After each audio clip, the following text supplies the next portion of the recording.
Thank you for joining us today. My name is Alicia Post, and I'm the Program Director of the American Zionist Movement. Happy Israel Independence Day. Today is the 72nd anniversary on the English calendar of the May 14th, 1948 Declaration of the State of Israel, which was immediately recognized by our President and the United States government. In today's program, we will also commemorate the important Centennial of the San Remo Conference. The 1920 gathering in Italy gave international legal confirmation to the Balfour Declaration and helped lead to the establishment of the State of Israel. The San Remo Resolution is often overlooked, but an important piece of our Zionist history, and we are pleased to highlight its role in creating the State of Israel we celebrate today. Today's webinar is brought to you by the American Zionist Movement and the Israel Forever Foundation. The American Zionist Movement, AZM, is comprised of 33 national Jewish Zionist organizations, among them the Israel Forever Foundation. AZM works across a broad ideological, political, and political spectrum, linking the American Jewish community together in support of Israel, Zionism, and the Jewish people. AZM is the U.S. Zionist Federation in the World Zionist Organization. The Israel Forever Foundation, IFF, is a global nonprofit engagement organization that develops and promotes learning opportunities to celebrate and strengthen the personal connection to Israel as an integral part of Jewish life and identity. Israel Forever Foundation's Executive Director, Dr. Elana Heideman, will be joining us today here from Israel. A few quick housekeeping rules for today's webinar. The webinar is being streamed live on Facebook. Please feel free to share it now or after. You can even do a watch party. It will also be made available on our YouTube pages and websites after its completion. As you may have noticed, you are muted, but you can ask questions in the chat question and answer. Time permitting, we will get to them or potentially follow up with you after the program is over. I hope that by being here together today, as we navigate these unprecedented times, it can bring us a sense of connection to each other, the world here in America, in Israel, in Jewish communities throughout the diaspora, and among the nations of the world. And as we return to our daily lives, we can do so with a renewed sense of appreciation. So today I have the honor of introducing a special guest and dear friend, Ambassador Dani Dayan. Ambassador Dayan has been the Consul General of Israel in New York, representing the State of Israel to communities from throughout New York, New Jersey, Pennsylvania, Ohio, and Delaware. Born in Buenos Aires, Argentina, Ambassador Dayan is the first Latino Consul General of Israel in New York. Ambassador Dayan has been a regular commentator in the international press and frequently called upon to participate in public debates and panels. He's contributed to the New York Times, the Boston Globe, the Guardian, CNN, BBC, Al Jazeera, and many more. Nominated to this post by Prime Minister Benjamin Netanyahu, Ambassador Dayan enjoys wide support and appreciation from all sides of the Israeli political spectrum. He has a long-time reputation as an Israeli political figure, lecturer, and entrepreneur. For the past 4 years, it has been our pleasure to work with him, and he will surely be missed when he returns to Israel. We will have to come visit. Ambassador Dayan.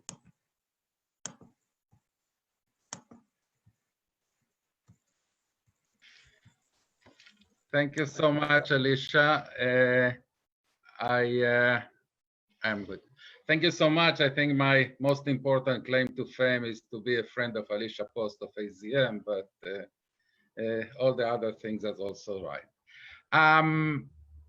Look, first of all, thank you so much for having me in these really distinguished panelists. It's a pleasure. It's also really a day of celebration. We celebrated, obviously, Hey Be'iyar, the Hebrew Day of Independence, but also this day is extremely significant. I'm talking to you from my office in Manhattan. As you can see, I have in my back my 3 Zionist heroes. That's basically the only thing that I brought with me to this office, Herzl, Ben-Gurion, and Jabotinsky. So no discrimination here. we are marking 100 years from San Remo. It's impossible to overestimate the importance of San Remo. San Remo, basically, even more than the Balfour Declaration, for some reason in the Zionist annals, we remember November 2nd, but in some sense, San Remo is more important than the Balfour Declaration because it laid the ground for international recognition and not only British recognition to the Zionist endeavor, to the Zionist project, to a Jewish homeland in the land of Israel. And if you think that marking or celebrating San Remo is something anachronistic, you couldn't be more wrong than that. Actually, one of the most important diplomatic achievements of Israel in the last year, the statement by the US Secretary of State Mark Pompeo that the Jewish communities in Judea and Samaria are not illegal by international law standards, that declaration by Secretary Pompeo couldn't have happened without San Remo. San Remo, as I said, is the basic pillar of the international legitimacy of the creation of the State of Israel. So San Remo has a huge importance in Zionist history and therefore in Jewish history. That being said, I have to add one more thing. Make no mistake, Israel was not created and Israel does not exist, continues to exist because this or that international resolution. Neither San Remo nor November 29th, 1947, nor any other. Israel does exist for the simple reason, well, not so simple, I would say the miraculous reason, that Jews for 2,000 years did not forget their ancient homeland, did not forget their capital, Yerushalayim, and even in the most improbable situations, they continued to educate their children and the coming generations that one day will come and we will return. Without that miracle, the miracle of the remembrance of Yerushalayim and Eretz Israel, in spite all the incomparable efforts that were made by the nations of the world to make us forget, nothing would have happened. And Israel was created and Israel continues to exist because of that and because of the courage and the determination of young Jewish men and women that first in the underground, in the Irgun, in Lehi, in Haganah, in Palmach, later in the IDF, were ready to defend their country, even when it sometimes makes, as it happened unfortunately this week,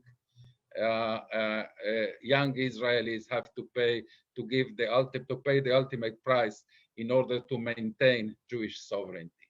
So as much as we celebrate and as much as we are grateful to those diplomats and leaders that 100 years ago put a stamp of international legitimacy to the Zionist dream, to the Jewish dream of returning to our ancient homeland, it wouldn't have happened. It would have been left. It wouldn't have happened without the Jewish people in a generational chain of generation after generation, midor ledor, continue to remember and insist that we will return one day, without the incredible visionary that is in the screen behind me, Theodor Herzl. I annoy sometimes especially my Orthodox friends, when I say that he is the greatest Jew that existed in the last 2,000 years. People say the Rambam and others. I think that Binyamin Zev Herzl is. So what he dreamed was made possible also by the international legitimacy that was given by the world. That was a necessary condition, but for no doubt it was not a sufficient condition, and it was not the main reason we celebrate today 72 years of re-existence of the State of Israel. So let me conclude by wishing all of us, wishing ourselves, and I think the entire world, because Israel is a gift to the entire world, a happy Gregorian Yom HaAtzmaut. I think we have innumerable reasons to celebrate. And I wish to thank again the AZM, the American Zionist Movement, and the Israel Forever Foundation for convening this exciting panel with such distinguished panelists. Thank you so much. So much, Ambassador. Thank you so much, Ambassador. It is so wonderful to be able to hear a leadership voice reflecting on history, not only of the San Remo centenary, but of the entirety of Jewish history and how it fits together, because absolutely it is our connection to our ancestral homeland that has sustained all of the thousands of years of exile, that has enabled us to reach the point where we are living today, celebrating tonight the 72nd anniversary of the declaring of Israel's independence, reborn as a sovereign Jewish nation in our ancestral homeland. The amazing thing is, if you imagine the intensity of this day 72 years ago, the United Nations vote on November 29th and announcing that on May 14th, at the end of the League of Nations mandate, the region of Palestine, Eretz Yisrael, as it was known for centuries, would be returned to their ancestral heirs, the Jewish people. In the hours prior to the Declaration of Independence, everyone waited all over the world for the fulfillment of these historical rights. But today, our rights are continuously questioned, and therefore it's imperative that we know, protect, and use the facts of how milestones such as the Balfour Declaration and, yes, of course, the San Remo Conference, that it should stand how and be understood how these events came to life, and what is our role in carrying on that legacy forward. The vision of Herzl transformed public opinion, and it inspired a movement which led to Balfour's Declaration, and it was his initiative that was carried further by world leaders when they confirmed Jewish rights. I am so honored to welcome you to this panel as we celebrate both Israel's birthday and explore the path to independence and recognition with this dynamic discussion with some members from all around the world. We are going to open up our talk today with, I am going to do some screen sharing so that you can learn a little bit about the history as we engage with our panelists as well. So let me get my screen share started first. And there we go. And again, just to introduce myself, I am Dr. Elana Heideman. I'm the Executive Director of the Israel Forever Foundation, and we are honored to be able to bring webinars such as these together with partner organizations and great voices of Jewish thought and leadership from all over the world. It's really phenomenal. So I'd like to welcome today Colonel Richard Kemp, former commander of the British Forces, Professor Jill Troy, historian and author of the Zionist ideas and a voice of advocacy and activism in education, Arsen Ostrovsky of the Israeli Jewish Congress, an international human rights lawyer, and Erica Kushner, the incoming Mazkirol of Habonim, Dror, North America, and part of the youth contingent of the American Zionist Movement, with whom we are honored to partner. So everyone on our panel, thank you so much for joining us today. I know you're all muted, so I'm just going to dive right into how are we getting our started.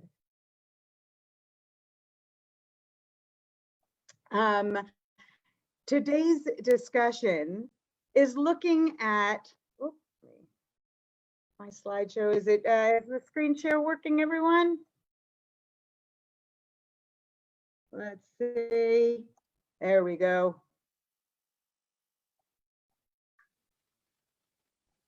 Sorry. Okay. So as rights to the land of Israel can be viewed through a variety of lenses, indigenous rights,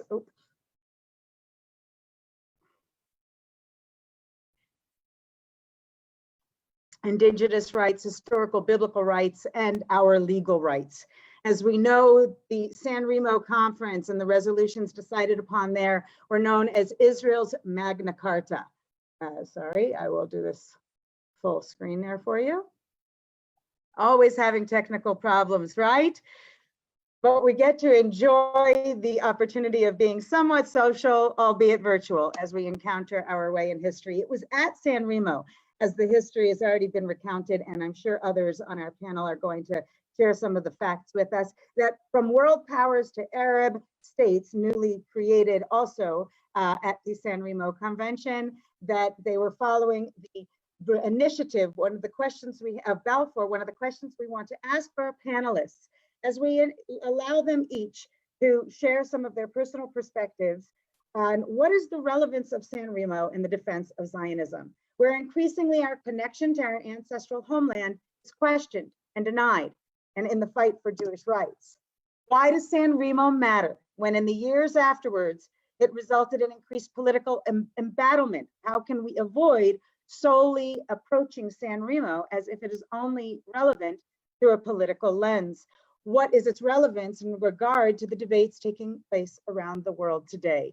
So I'd like to welcome our various panelists. We're going to start off today with Arsen Ostrovsky of the Israeli Jewish Congress. Welcome, Arsen. Oh, let's unmute you. Yeah.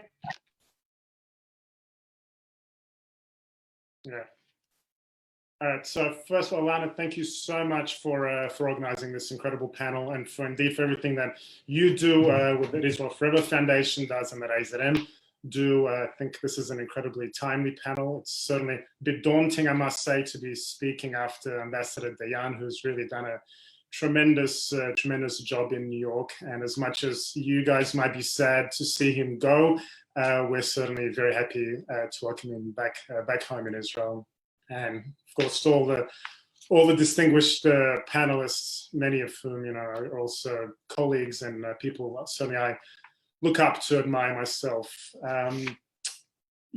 Thinking about the San Remo Conference, it's I think it's fair to say that since in the context of Israel's establishment and in the 72 years now since our creation, there's been no shortage of documents, of historical texts and resolutions, but San Remo, despite being, I think, one of the most significant ones, is also one of the most understated and really, I think, seldom spoken about, which is a real shame.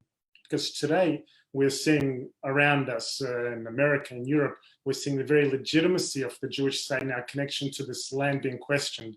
We're seeing Zionism under assault. BDS is making headways both in Europe and in campuses across the United States, trying to undermine and deny our very rights. So that brings us to the question, why is San Remo 100 years later, why is it so relevant? And why is it, and moreover, why is it something that we haven't spoken about at length prior?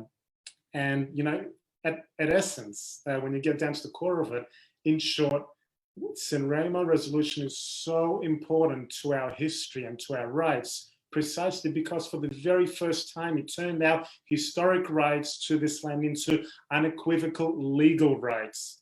It's that turning into the legal rights, which is something that is incredibly historic and unprecedented. You had this gathering in 1920 in San Remo of world powers. It wasn't just one or two countries. It was it was pre-League of Nations, pre-United Nations. You had the international community gathering, and really what they did was they paved the way under international law for the legal recognition of our right to a national homeland in our ancestral land, which is, when you get down to it, the very essence of what is Zionism. You know, what did it do? It codified the Balfour Declaration, which only a few years earlier had actually called for the establishment of a national homeland in what was then Palestine into an international treaty. This was then subsequently adopted by the League of Nations, the predecessor to the UN. And 25 something years later, it was instrumental in the adoption of the very UN partition plan, which reaffirmed the very text that was used in San Remo, calling it once again for the establishment of a Jewish state in this territory that we're in today. So essentially, San Remo recognized something that was already a pre-existing right. It did not create a new right, which is something that is often misconstrued by our detractors. There are still those who today believe that Israel is some kind of foreign implant, that we are occupiers in our own land, in our own historical land, that we are some kind of creation that is the result of European guilt over the Holocaust, where we supposedly came and displaced the Palestinians. This is nothing but a complete distortion of history, of fact, of the truth. When we look at, I think, quite interesting enough for me, when we look at the creation of nation states, certainly in the last 2 centuries, especially in Europe, I think, you know, many have been born either out of war, out of colonization, or even out of artificial creation. But where Israel is unique, when it comes to Israel, it is not only our historical and biblical connection to this land that Ambassador Dayan so eloquently alluded to in the beginning, but I cannot think of a creation of another nation state in their ancestral homeland that is so inextricably anchored and rooted in international law as Israel is. And that's, I think, something that we cannot forget, we must not forget, certainly not today as we celebrate not just the 72nd year of Israel's independence, but importantly also 2 years since the United States moved their embassy in Jerusalem. And those two very issues, both the denial of our connection to our homeland, and especially to Jerusalem, our eternal undivided capital, is something that we need to fight against. We need to change this paradigm shift in how we talk about Israel. But it's important that we cannot be, I think, solely on the defensive and justifying our position and our place, our rightful place here. But we need to be, I think, far more proactive and passionate in asserting our rights, our legal rights, and what at essence is our inalienable rights under international law to this land, which is our ancestral homeland. So with that, I'll stop here, Elana, and happy to continue the discussion. Of course, listen to everyone else as well. So thank you once again for the opportunity.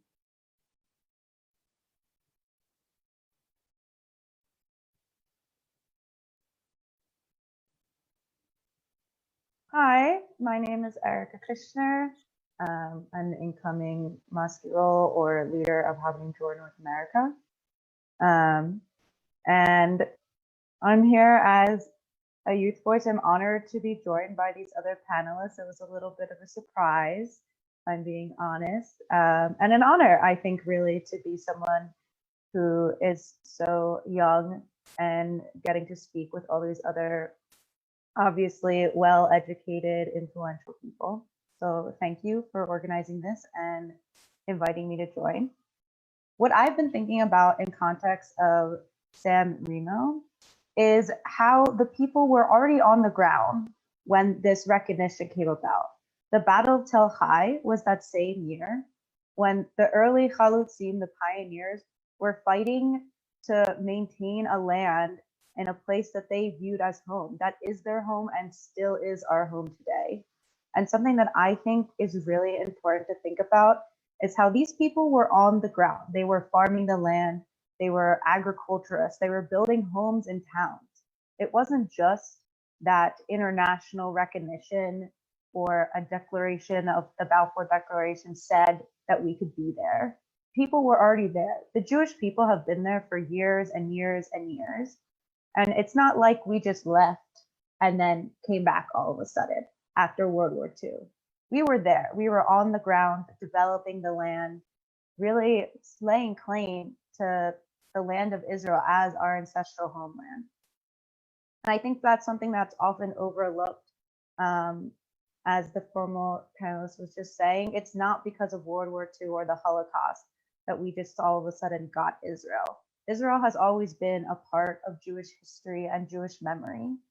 And the fact that we were there just further strengthens it. There have always been Jewish people in this land.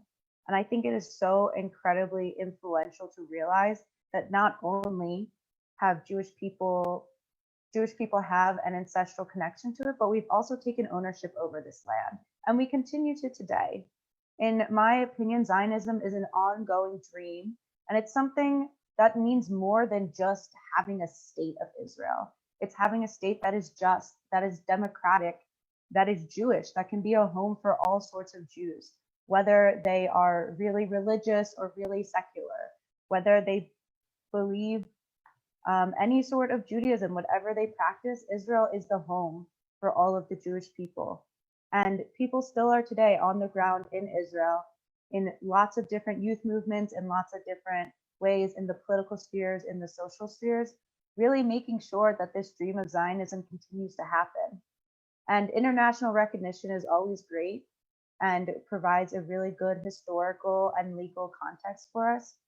But without all of us making headway and really presenting ourselves as people who want to make this change and want and strive for the best version of Israel that we can, to me, San Remo is like it doesn't matter if we are not personally doing things. And so that's what I really think is incredible when you look at the context of San Remo happening right after Tel Hai.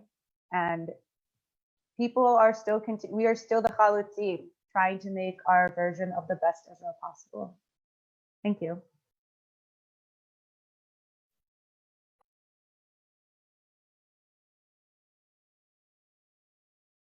Oh.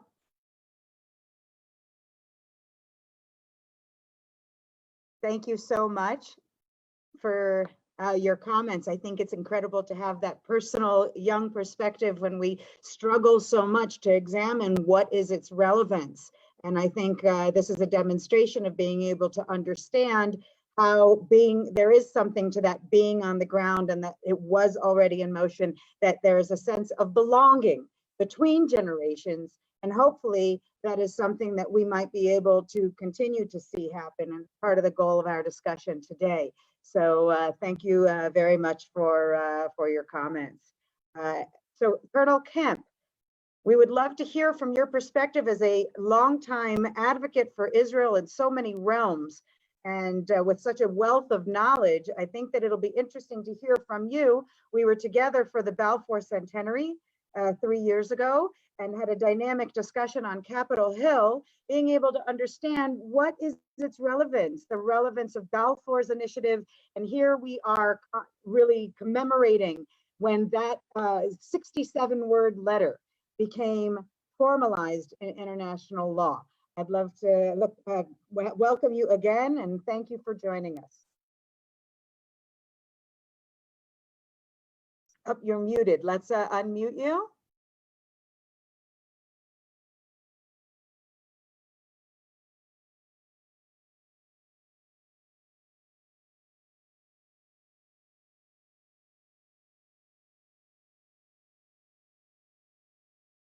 All right. Can someone just confirm you can hear me? Yep, we hear you. Okay. Well, I think actually I'm beginning to wonder if I'm the only true Israeli here today, because people like Arsen and the Consul General are in a collar and tie, which is very un-Israeli dress, and I decided to dress appropriately. So I hope they'll take note of that for future reference. Anyway. It's great to be here. Thank you for asking me to take part in this excellent conference. 2 years ago, I was present at the opening of the American embassy in Jerusalem. That was an incredible historical and highly memorable event. And I hope that sometime in the not too distant future, the United Kingdom will be opening its embassy in Jerusalem. Well, I'm not keeping my fingers too tightly crossed, but it will come eventually with any luck. I'm speaking today from the UK, and of course the UK is in many ways, more than any other country, played a significant, enormous role in what enabled the recreation of the Jewish state in 1948. And that began, we've spoken a bit about it today, with the Balfour Declaration. It really began there in 1917.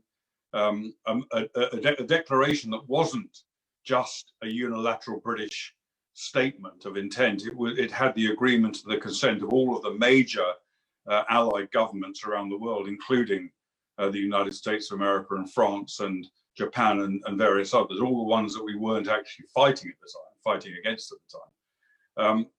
So it was a sort of international statement of intent led by Britain, led by David Lloyd George, the Prime Minister, Lord Balfour, and of course Winston Churchill, who was also in the government.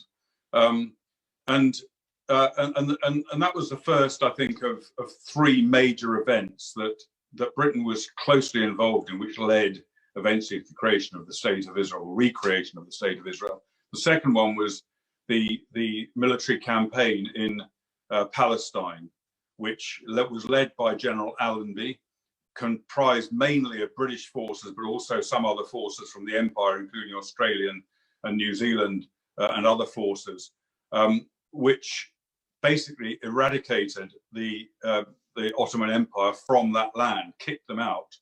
And if it hadn't been for that, and it was at the cost of 168,000 British Empire casualties, 168,000 casualties.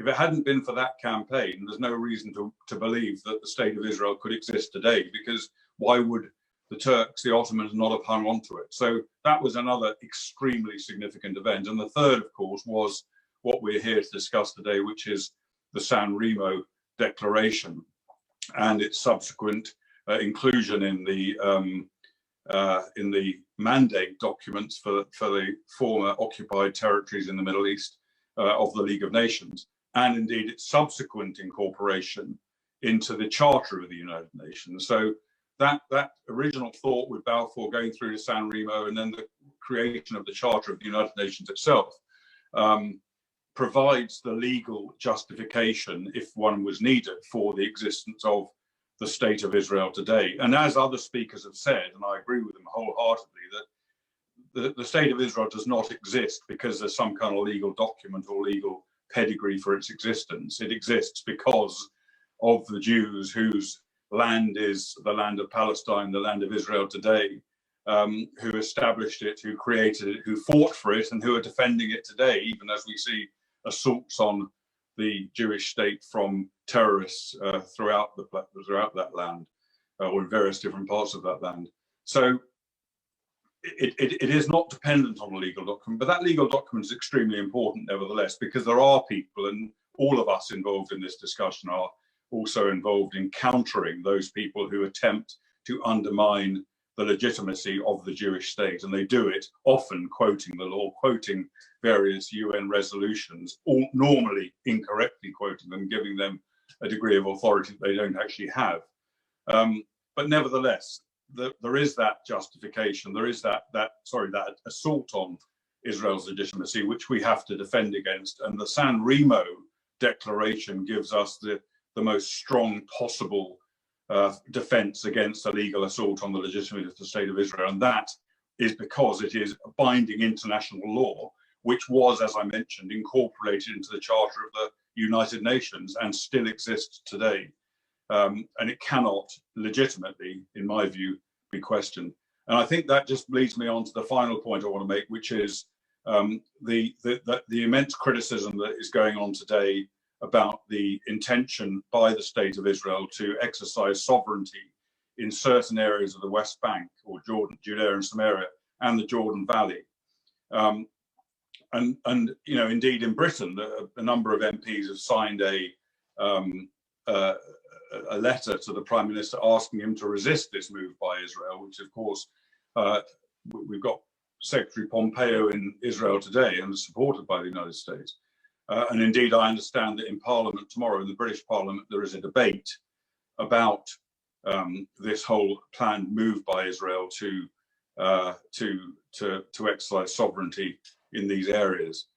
I believe that any question, any suggestion, as these British members of Parliament are making, that that Israel's exercise of sovereignty over these areas is illegitimate and illegal, which is what they're saying, I believe that is disproven by the San Remo Declaration, and I very much doubt that any of those MPs have ever heard of San Remo, let alone the declaration that was made there.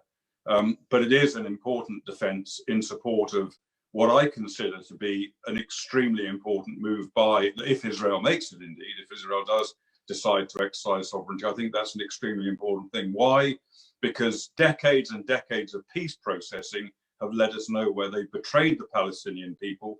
They've left Israel, the Israeli people, in great danger and exposed to attack and assault, and it needs to be dealt with. And I think that the most effective way that I can think of to deal with it is to change the whole paradigm of peace processing that we've seen up to now. And I believe that this intention, that the President Trump's peace proposals and Israel's intentions to reapply sovereignty over these areas, which are legitimately, they're not occupied territories, they're not illegal settlements, these are legitimately areas of the Jewish state granted by the San Remo Declaration. And I believe that these provide the best chance for a way ahead. Thank you very much.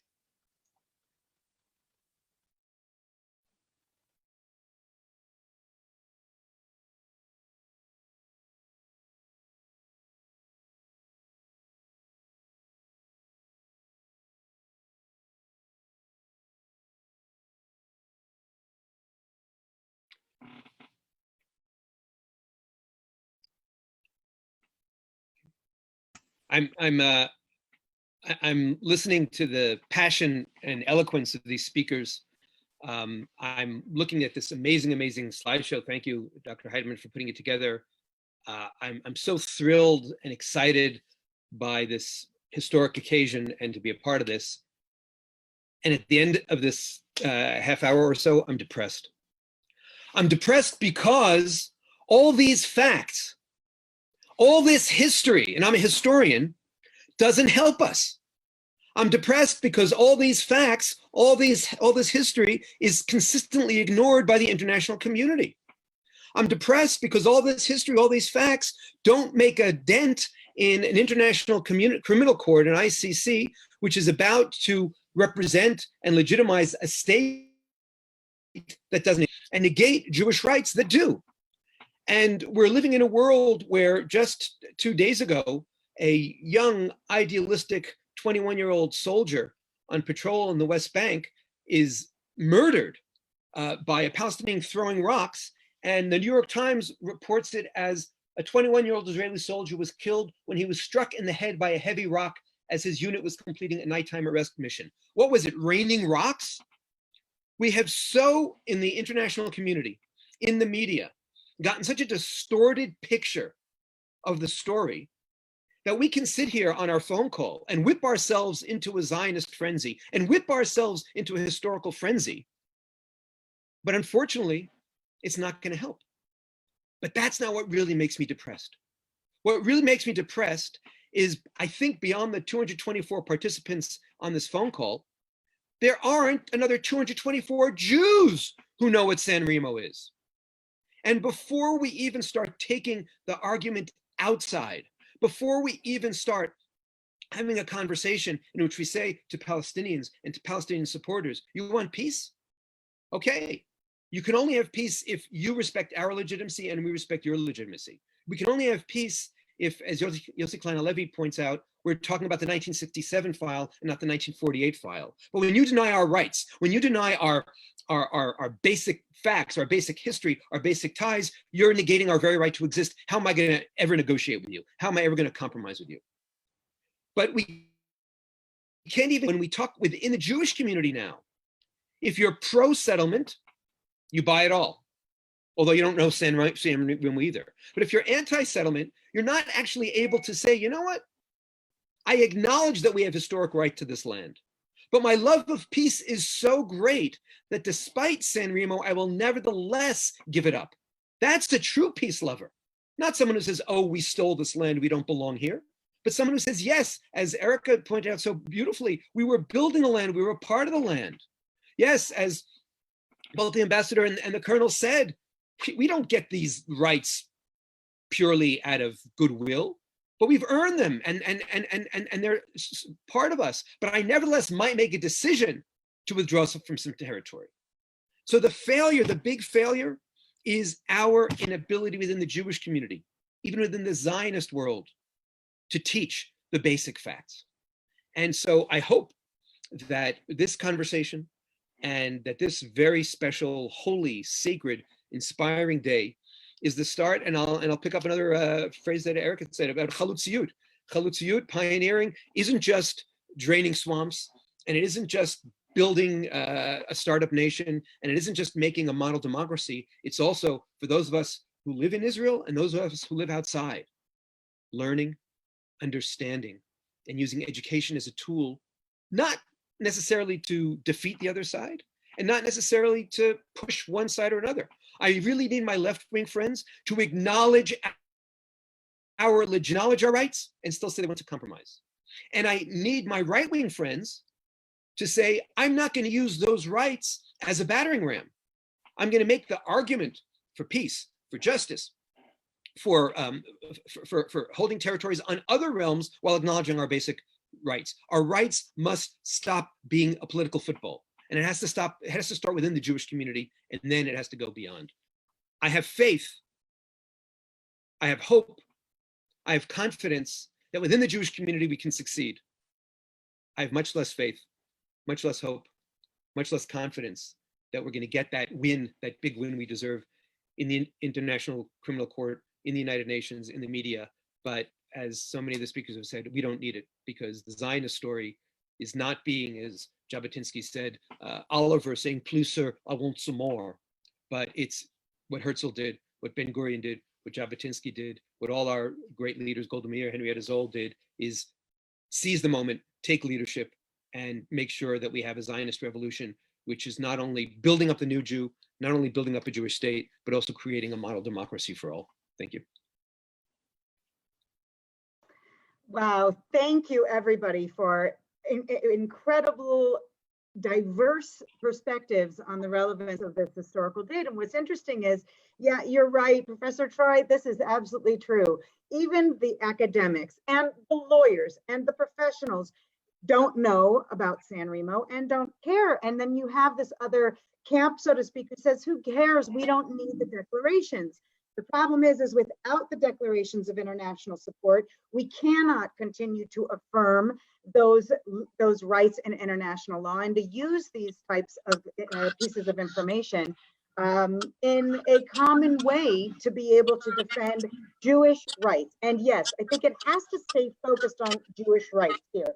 We do have a variety of questions that we have actually received from the audience. Just one moment. You know, we also talk about where does San Remo fit in an educational practice, and is it only informal education? People who are right on the front lines fighting the BDSers, they might not even know what San Remo is. They might not even care, because how do you utilize historical fact as a counter for attacks that mention human rights? I don't know if any of you have actually read, all of our listening audience has actually read, but you can find the minutes of the San Remo Conference online. And in it, you read about this debate, first of all, of what is Palestine. And Palestine is simply referred to as the Jewish ancestral land. It just is given as a fact, because prior to the rebirth of Jewish sovereignty in the land of Israel, all of us, you know, everybody recognized our ancestral rights, and yet somehow the rebirth of the state has brought around a short memory. And that short memory has become to the detriment of our youth and the next generation, who will continue to have to fight this. So I very much think that it's important we all consider, those of you who are with us today, how can we make the most of this type of historical background to change public opinion? How can we use it in a common day rhetoric We at Israel Forever, we recognize all of our global community as virtual citizens of Israel. We believe that every Jew, and we use the hashtag, every Jew, has an obligation to be literate, to have an understanding, and to be able to feel confident in the sense of belonging that they are having. So here, let's see some of the questions that have come in from those who have joined us because they were drawn by the sense of belonging they feel and an interest in relating to this history.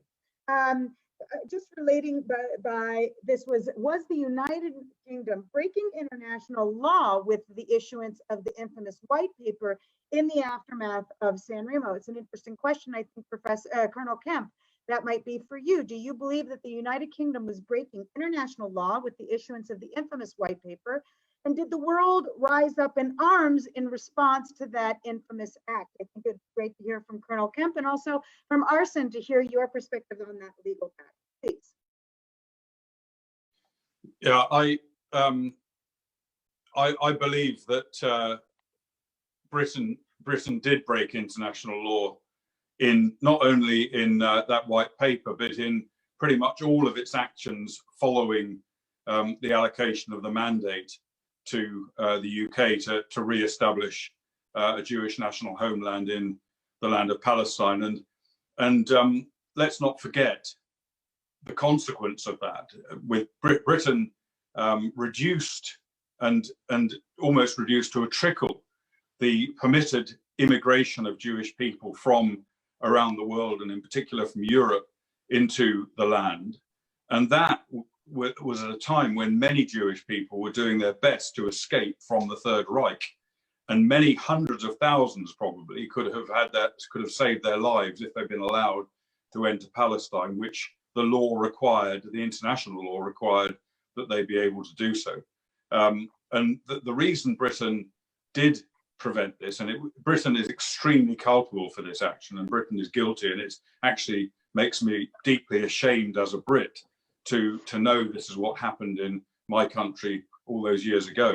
It happened because the Arabs, who were from the very beginning, the Arab leadership from the very beginning opposed to the settlement of the land as required in the mandate document, as required at San Remo by Jewish people. And the Arabs put enormous pressure onto the United Kingdom, onto our cabinet to stop them allowing it to happen, which is the reason why the white paper was introduced, why immigration was controlled right up to until Israeli independence, and even why Britain took an active role. Britain took an active role in the fight against the newly established Jewish state in 1948, including a serving British general leading the Jordanian forces, General Glab, leading the Jordanian forces in its attack in the Jewish state.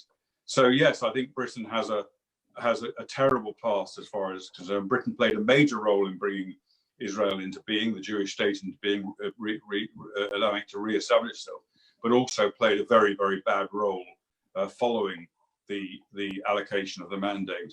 But I'm happy to say that today, obviously there are many exceptions, but today, Britain, the British government, is a strong supporter of Israel. We have very close cooperation between our two countries, closer than any other two countries in the world, possibly with the exception of, or absolutely with the exception of Israel and the United States of America.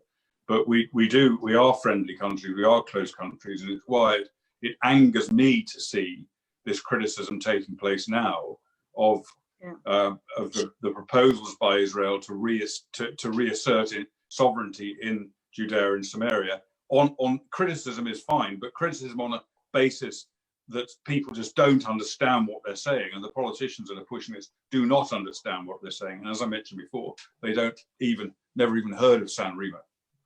Yeah.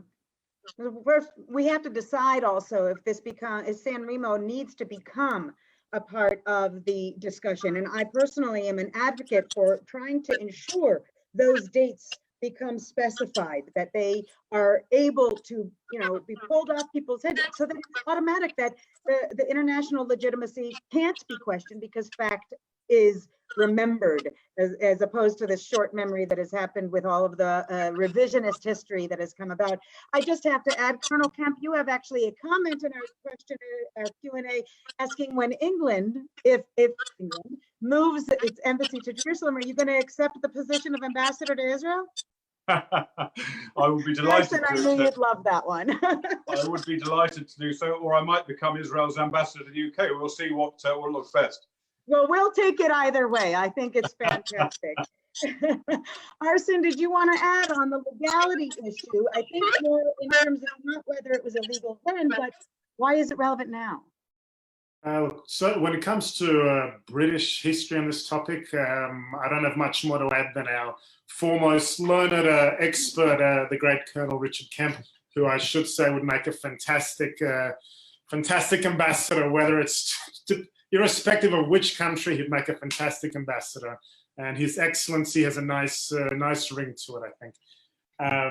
Look, I think there is no doubt that in law, it was a total abrogation of their duty, of not just their historical duty going back to the Balfour Declaration, but their legal responsibilities and duties going back to that period and San Remo as well. And that manifested itself most clearly, most devastatingly, as Colonel Kemp noted, in the denial and the obstruction of Jewish refugees seeking to leave Europe during the Holocaust to escape the horrors of the Shoah to Israel. So that was the biggest manifestation. It is a different time period today. And, you know, I was in London actually for the centenary of the Balfour Declaration. And even though the technical word at the time was, I think by the British, it was used that they were marking or observing Balfour Declaration, that they were not celebrating it.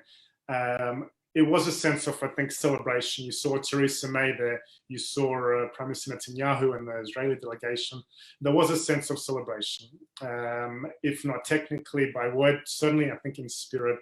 And there is, you know, certainly a lot of years that have gone past, and I think we've developed into a period today where we're not without its issues. And again, as Colonel Kemp alluded to the fact that in the coming days there'll be debate within the British Parliament about the proposed extension of sovereignty here. But certainly on the international stage, UK under the current government, current leadership is certainly one of Israel's better friends at the UN and in other platforms. So I think that history aside, we cannot forget that.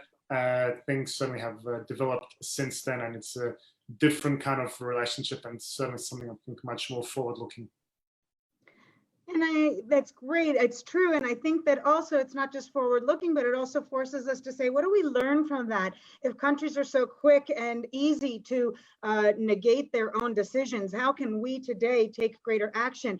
I think it's amazing in a world of social media, not only that makes this kind of conversation possible, but I also think that we have to remember every single person out there is an armchair diplomat, a social diplomat, public voice. And so being able to hold our governments, but also our local leadership accountable for decisions that they declare, I think is really something that we can take a more active voice in. I have a question that was posed here, I think is perfect for you, Gil, that asks, when quoting San Remo in defense of Israel, he is generally told that it was promised a state inside of Palestine, but not all of Palestine. The United Nations in 1947 decided how big that state would be, so the 1949 borders should remain. This is an argument that was offered. So what, in your opinion, how valid is this argument?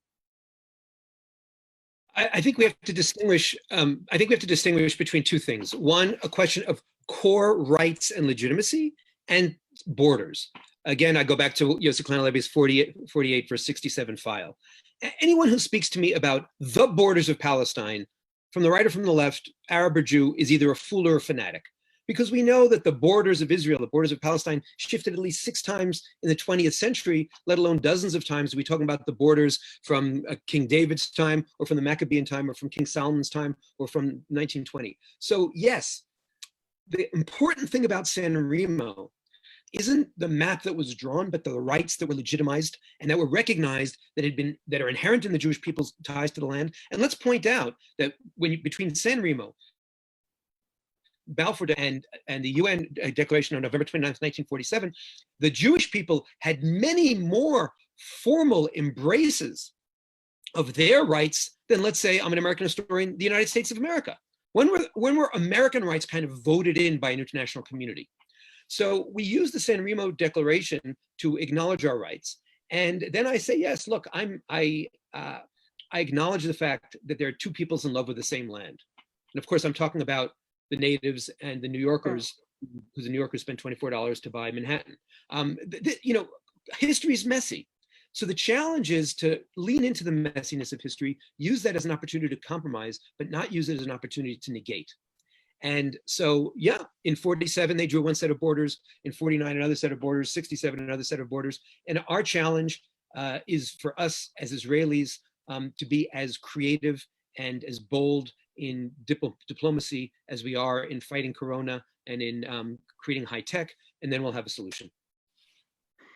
Absolutely. I think it is fascinating how much Israel is a part of that ingenious of the world. And here we are talking about San Remo, where, yes, they're affirming Jewish nationalism, Jewish ancestral rights. And most people don't realize that it was only at San Remo that 22 Arab states were created. Prior to that, they didn't exist. You know, you're still talking about Mesopotamia and Syria, which is why the Arab support, and I know one of the participants asked if Arabs were in attendance at San Remo, and there were Arab leaders that were there, and there were also Arab leaders who had accepted and affirmed Balfour's initiative of declaring Jewish sovereignty, Jewish rights to sovereignty there.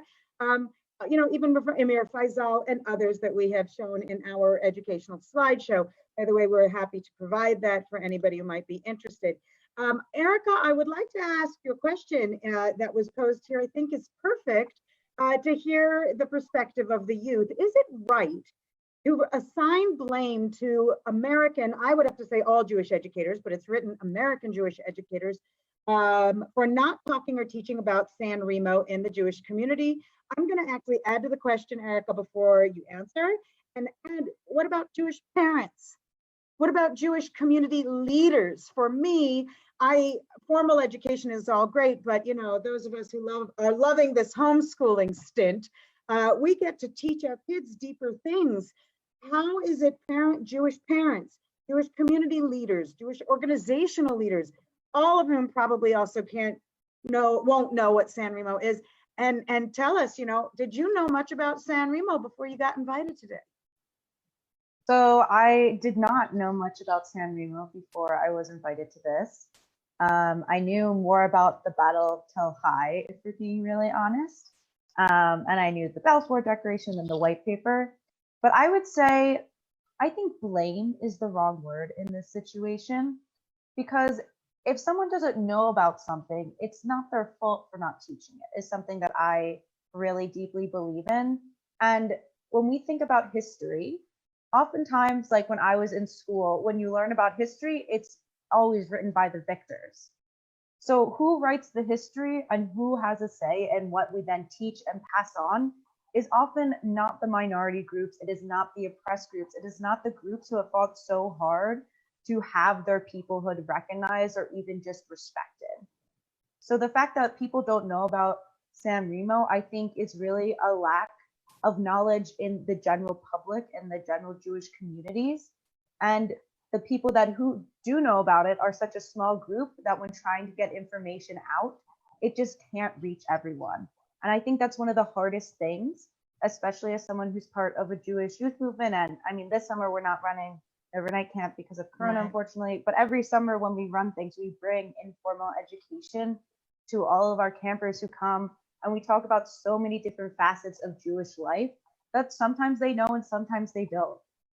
And I think what is really to blame is that the Jewish community is often so divided in terms of political context that then when important historical things like San Remo or the Balfour Declaration or the white paper or Tel Hai come up to be discussed, we can only think about it in terms of political gain and not instead of just what happened, so that we can learn first and then form opinions later.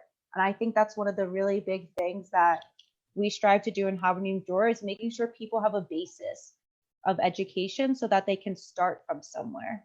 Because a really big thing I see is that people get into these arguments, especially young people, especially with people on college campuses who are Zionist or anti-Zionist or non-Zionist or whatever term that they want to use. And a lot of people just don't have the basis historical background, like historical background being the Torah, being biblical religious background, and also being international conferences like San Remo. People just don't know about these things.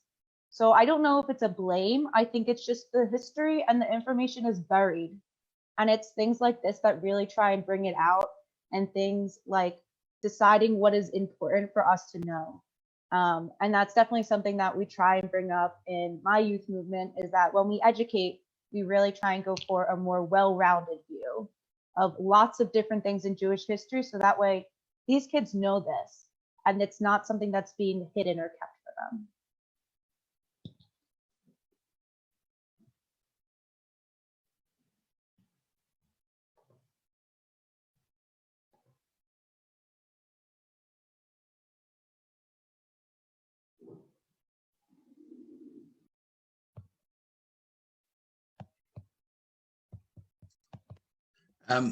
Thank you all, and thank you everyone for participating today. I'm Herbert Block, Executive Director of AZM, and I want to thank all in the AZM and IFF team for their work in producing this webinar. Thank you to all the participants who have joined AZM and IFF in viewing this program on Zoom and on Facebook Live. We hope that you all remain safe and healthy and enjoy the rest of this Israel Independence Day. To conclude our program, we will celebrate this Chag by joining together to sing Hatikva. Please join in as the national anthem of Israel is played on the screen.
And indeed, yes, we absolutely will always have hope. We'll have hope not only that Jewish rights will continue to be protected, but that every Jew in the world will feel themselves a part of that ongoing struggle that our ancestors fought for and could only dream of for so many generations. It is an absolute incredible opportunity to address these historical milestones in such a celebratory but also an engaging way, giving us a chance to consider, why does it matter to us? And how can you make it matter to other people in your community, in your organizations, in your family? How can we use it for the future, to make sure that our hope does not ever die, no matter how many more thousands of years we have to continue to teach our rights and to protect them and stand up for them.